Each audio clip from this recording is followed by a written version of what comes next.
फिर सिर पे हाथ लगाते हो कि अरे यार एक कैसा चैप्टर है, और अपन वहाँ करके भी आ जाते हैं बड़े एकदम जोश में कि हाँ भाई साहब हमने तो एक क्वेश्चन अटेम्प्ट कर लिया है ना, एक क्वेश्चन एकदम सही है, और जब आंसर की मिलाओगे उसको देखोगे ना, अरे यार ये रॉन्ग कैसे हो गया, तो ये आते आते भी गलत हो जाता। हाँ भाई नमस्कार। तो एनटीपीसी वालों ये टॉपिक देख रहे हो ना, देख लो ध्यान से, कथन एवं निष्कर्ष, स्टेटमेंट एंड कंक्लूजन। जितना कठिन, जितना मतलब अजीब सा आपको ये चैप्टर लगता है ना रीजनिंग में, इसी चैप्टर से रीजनिंग में 97 क्वेश्चन पूछे गए थे प्रीवियस ईयर में, ठीक है, इस टॉपिक से, इस चैप्टर से। तो इस चैप्टर को हम लेकर आए हैं और इस चैप्टर के हम कुछ सवाल करने वाले हैं, ठीक है, उनको समझेंगे, देखेंगे। और यदि आपको मैथ की कंसेप्ट वाइज क्लास देखनी है तो डिजिटल सम कंसेप्ट मैंने समझाया था, और भी कंसेप्ट पर मैथ पे क्लास आएंगी, आप वो देख सकते हैं चैनल पर, वो क्लास डली पड़ी है। इसको आप सोच लो, एक बार लिख लो भैया, 2-4 सेकंड का समय ले लो, पढ़ लो। तो निष्कर्ष में क्या दिया है, देखो कथन है, अध्यापकों को कार्यशाला में भाग लेना चाहिए। इन्होंने क्या कहा कि जितने भी टीचर हैं उनको वर्कशॉप में भाग लेना चाहिए, ठीक है, अध्यापकों को कार्यशाला में भाग लेना चाहिए। फिर इन्होंने कंक्लूजन दिए हैं इसी के आधार पर। नंबर 1, कार्यशाला है ना, कार्यशाला अध्यापकों के ज्ञान को सामयिक बनाती है। दूसरा है, कार्यशालाएं समय बर्बाद करती हैं। अब इनके आधार पर अपन एक क्वेश्चन देखेंगे। तो पहले अपन को ये समझना होगा कि जो फर्स्ट स्टेटमेंट है क्या यह है, जो फर्स्ट कंक्लूजन है वह स्टेटमेंट को फॉलो कर रहा है या नहीं कर रहा है। तो इसको समझना होगा कैसे, कि कार्यशाला अध्यापकों के ज्ञान को सामयिक बनाती है।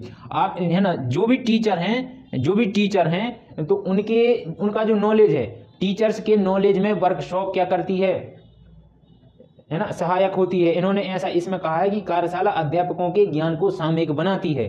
तो भाई उनके नॉलेज में वृद्धि हो रही है, उनको कुछ नॉलेज प्राप्त हो रहा है, तभी तो उनको स्टेटमेंट में सलाह दी गई है ना कि भाग लेना चाहिए। ये देखो क्या, भाग लेना चाहिए, वो सलाह दे रहे हैं, स्टेटमेंट में सलाह दे रहे हैं कि टीचर्स को कार्यशाला में भाग लेना चाहिए। और ये है ना, क्यों लेना चाहिए भाई, कुछ तो उनको प्रॉफिट होगा टीचर्स को, इसीलिए तो ये फर्स्ट वाला जो स्टेटमेंट है, फर्स्ट वाला जो कंक्लूजन है ना, जो निष्कर्ष है, वह कथन को फॉलो कर रहा है कि कार्यशाला अध्यापकों के ज्ञान को सामयिक बनाती है। इसीलिए ये भी हो जाएगा, ये भी सही है कि हाँ भैया ये जो निष्कर्ष है इसको फॉलो कर रहा है। फिर दूसरा जो निष्कर्ष है, कार्यशालाएं समय बर्बाद करती हैं। भैया स्टेटमेंट में ऐसा कहीं लिखा है क्या ये समय बर्बाद करती हैं, बताओ, लिखा है कि कहीं, या इससे कोई ऐसा अपन को कोई क्लू मिल रहा है कि इन्होंने बताया हो कि कार्यशाला समय बर्बाद कर रही है। यदि कार्यशाला जो भी वर्कशॉप है वह समय बर्बाद करती टीचर्स का, तो वह ये सलाह क्यों देते कि teacher should be attend the workshop है, टीचर्स को कार्यशाला क्यों ज्वाइन करनी चाहिए। ऐसा समय बर्बाद करने जैसा ऐसा कुछ यहाँ पर लिखा है क्या, नहीं लिखा। तो भाई साहब ये तो फॉलो ही नहीं कर रहा है। अब ये बताओ कि अब इन्होंने जो 2 स्टेटमेंट दिए थे, इन 2 अरे यार यहाँ लिख लेते हैं, ये निष्कर्ष है। उन्होंने ये जो 2 निष्कर्ष दिए थे, क्या इन दोनों में से इस कथन को कौन कौन सी फॉलो कर रहे हैं और कौन सा फॉलो नहीं कर रहा है। तो यहाँ देखो,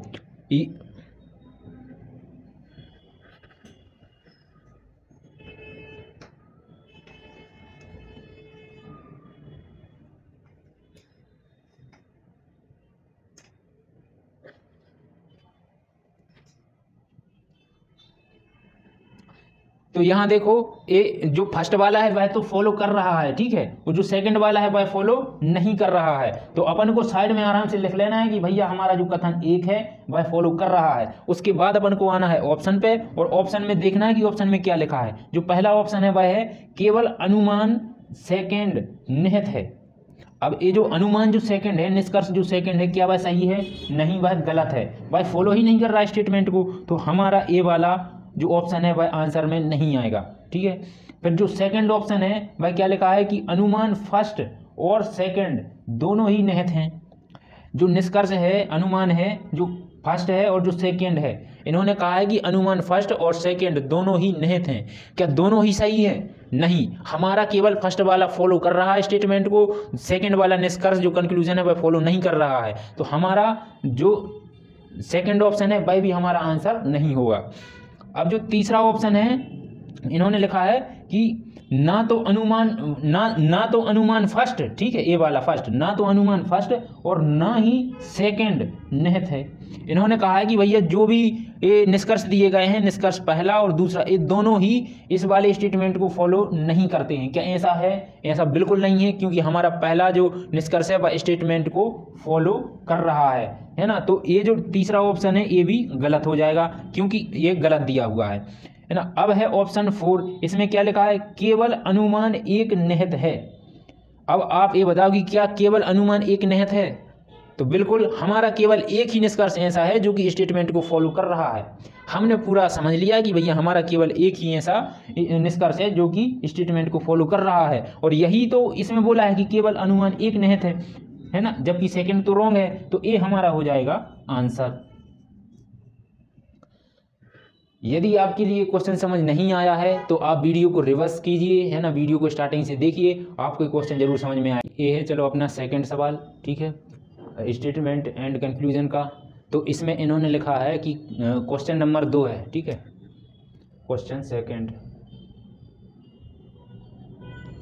क्वेश्चन क्या बोल रहा है कि कथन एवं निष्कर्ष के आधार पर, ठीक है, एक कथन दिया है और ये निष्कर्ष दिए हैं इस कथन के, ठीक है, स्टेटमेंट है और ये इसके कंक्लूजन दिए गए हैं यहाँ पर। तो कथन एवं निष्कर्ष के आधार पर सही विकल्प का चयन कीजिए। ये जो विकल्प हैं, 4 विकल्प दिए गए हैं, ठीक है। तो कथन और निष्कर्ष, कथन को पढ़कर निष्कर्ष समझना है, और फिर जो आंसर मतलब जो अपन समझें, है ना, जो आउटपुट निकलेगा उस आउटपुट को एनालिसिस करने के बाद इन ऑप्शंस को मैच करेंगे कि इनमें से कौन से ऐसे ऑप्शंस हैं और कौन सा ऐसा ऑप्शन है जो कि आउटपुट निकला है स्टेटमेंट और कंक्लूजन को एनालिसिस करने के बाद कौन सा ऑप्शन सही है, ये अपन को यहाँ पे बताना है, ठीक है।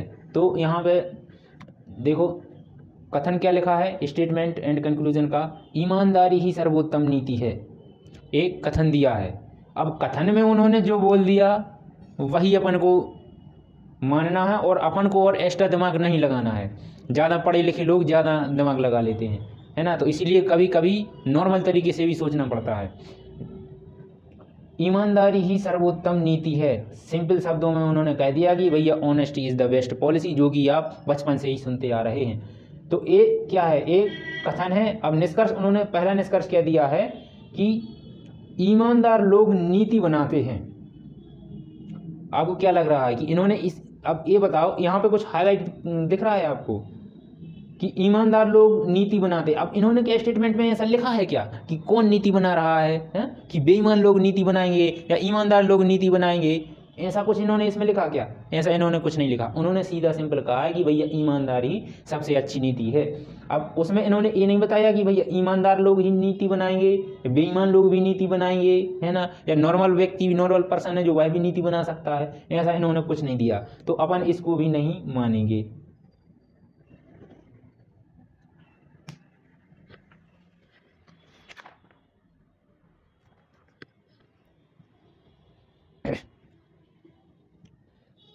अब इन्होंने जो सेकंड निष्कर्ष है इसमें क्या लिखा है कि हर नीति में ईमानदारी होनी ही चाहिए। भाई जो भी पॉलिसी बनेगी उसमें ऑनेस्टी मस्ट है, इन्होंने ऐसा लिखा है इसमें, है ना, honesty is the must in every policy. अब ये जो स्टेटमेंट है इन्होंने इसमें ऐसा तो कुछ बताया नहीं है, और ना ही इससे ऐसा कुछ भी आउटपुट अपन को निकल रहा है कि भैया इन्होंने इसमें बताया हो कि हाँ भैया एवरी पॉलिसी, है ना, एवरी पॉलिसी है ऑनेस्टी, ठीक है। तो हर नीति में ईमानदारी होनी ही चाहिए, इसमें आप यहाँ ये कह रहे हैं कि होनी ही चाहिए। अब ये कहाँ इससे कोई आउटपुट अपन को देखने को मिल रहा है क्या कथन में कि हर ईमानदारी में हर नीति में ईमानदारी होनी चाहिए? ऐसा कुछ भी नहीं समझ आ रहा है इसमें से। तो इसीलिए ये जो सेकंड निष्कर्ष है ये भी अपने स्टेटमेंट को फॉलो नहीं कर रहा है। तो सबसे पहले अपन ने देख लिया कि अपने जो निष्कर्ष हैं वह कथन को फॉलो कर रहे हैं या नहीं कर रहे हैं। तो अपना केवल यहाँ पे ना तो कोई सा भी कथन यहाँ पे ए को फॉलो नहीं कर रहे हैं, ठीक है, ना तो निष्कर्ष 1 और ना ही निष्कर्ष 2। तो जब अपन ने देख लिया कि ना तो अपना एक निष्कर्ष फॉलो कर रहा है ना ही 2, है ना, यानी कि दोनों रॉन्ग हैं। कैसे हैं? दोनों रॉन्ग हैं, ठीक है। तो अब जब दोनों ही रॉन्ग हैं तो इसी अपना ये क्या निकला, ये अपना आउटपुट निकला, ठीक है। और ये आउटपुट जरूरी होता है जो भी अपन इसको एनालिसिस करके समझ के निकालते हैं। अब इस आउटपुट के आधार पर ही अपन को यहाँ पे आंसर टिक करना होता है इन ऑप्शंस में। तो ऑप्शन दिए गए हैं कि केवल अनुमान एक निहित है, कि है ना, एक बोल रहे हैं कि अपना केवल जो निष्कर्ष 1 है वह स्टेटमेंट को फॉलो कर रहा है। ऐसा कर रहा है क्या? देखो अपन ने क्या लिखा यहाँ पर, रॉन्ग, यानी कि ये अपना जो स्टेटमेंट है ये उसको फॉलो नहीं कर रहा, जबकि इन्होंने लिखा है कि फॉलो कर रहा है। तो अपना ए वाला जो ऑप्शन है ये भी आंसर नहीं होगा। अब जो सेकंड ऑप्शन है इन्होंने लिखा है कि निष्कर्ष 1 एवं 2 दोनों ही निहित हैं। अब जो सेकंड ऑप्शन में तो बोल रहे हैं कि भैया जो कंक्लूजन दिया गया, जो निष्कर्ष है, निष्कर्ष 1 और 2 ये दोनों ही स्टेटमेंट को फॉलो कर रहे हैं। क्या दोनों ही स्टेटमेंट को फॉलो कर रहे हैं? नहीं कर रहे हैं। तो अपना जो सेकंड ऑप्शन है ये भी नहीं आएगा, ठीक है। जो तीसरा ऑप्शन है केवल अनुमान 2 निहित है, क्या अपना दूसरा निष्कर्ष स्टेटमेंट को फॉलो कर रहा है? नहीं कर रहा है। देखो अपन ने क्या लिखा, नहीं कर रहा है, ठीक है। तो ये क्या हो जाएगा, अपना ये भी आंसर नहीं होगा। अब इन्होंने फोर्थ ऑप्शन में क्या लिखा है कि ना तो अनुमान 1 और ना ही अनुमान 2 निहित हैं। तो इन्होंने इसमें सही लिखा भाई, यही तो अपना आंसर भी है। अपना आंसर क्या है? अपना आंसर भी तो यही आया कि ना तो ए वाला फॉलो कर रहा है और ना ही सेकंड वाला फॉलो कर रहा है। तो इन्होंने जो फोर्थ ऑप्शन है इन्होंने इसमें भी यही लिखा है कि ना तो अनुमान 1 और ना सेकंड निहित है, यानी कि ना तो अपना जो निष्कर्ष 1 है वह फॉलो कर रहा है स्टेटमेंट को, और जो दूसरा स्टेटमेंट दिया गया है ना तो ए स्टेटमेंट को फॉलो कर रहा है। तो अपना आउटपुट जो निकल के आया था, आउटपुट क्या निकल के आया था? यही तो निकल के आया था कि दोनों में से कोई भी फॉलो नहीं कर रहा है, ठीक है, दोनों फॉलो नहीं कर रहे हैं। ये निकला था अपना आउटपुट, ठीक है, और यही इसमें निकला था, यानी कि ये अपना आंसर निकल आया था पहले। तो ये हो जाएगा अपना आंसर, ठीक है। तो ये थे कि जो कि अपन ने 2 क्वेश्चन देखे हैं यहाँ छोटी सी वीडियो में, है ना। इस चैप्टर का नाम क्या था? चैप्टर का नाम था स्टेटमेंट एंड कंक्लूजन, हिंदी में बोलते हैं इसको कथन एवं निष्कर्ष। इसी के अपन ने 2 क्वेश्चन देखे हैं। एनटीपीसी में भर के इससे आपको 5-6 क्वेश्चन एकदम मिल ही जाएंगे, और अभी एएलपी का आपका पेपर है तो उसमें भी मिल जाएंगे, टेक्नीशियन रेलवे में मिल जाएंगे, ठीक है, एसएससी में आएंगे। और एनटीपीसी की जो जीके आती है भाई कैसी आती है? स्टैटिक बेस्ड आती है ना। कोई डेट पूछ लेंगे तो उसमें जो कुछ पोर्शन साइंस का भी होता है, और उसके सिलेबस में जो ऑफिशियल नोटिफिकेशन है उसमें उन्होंने यही लिखा है कि science up to 10th class CBSE based pattern, और लाइफ साइंस लिखा है साथ में। तो अपनी एक वीडियो जो साइंस की कुछ आएंगी तो आप उनको भी फॉलो कर सकते हैं, तो उससे आपके जो साइंस का पोर्शन है वह भी कवर हो जाएगा एनटीपीसी वालों के लिए। और जो टेक्नीशियन के हैं, एएलपी हैं, है ना, आरपीएफ, एसआई, वो सब देख सकते हैं, है ना। और सीबीएसई एनसीईआरटी बेस्ड अपन इसमें साइंस पढ़ने वाले हैं। मिलते हैं आपसे नेक्स्ट वीडियो में। और वीडियो पसंद आई हो ना पसंद आई हो, जैसा भी आपको लगा हो आप कमेंट बॉक्स में एकदम बजा के जाइए, ठीक है।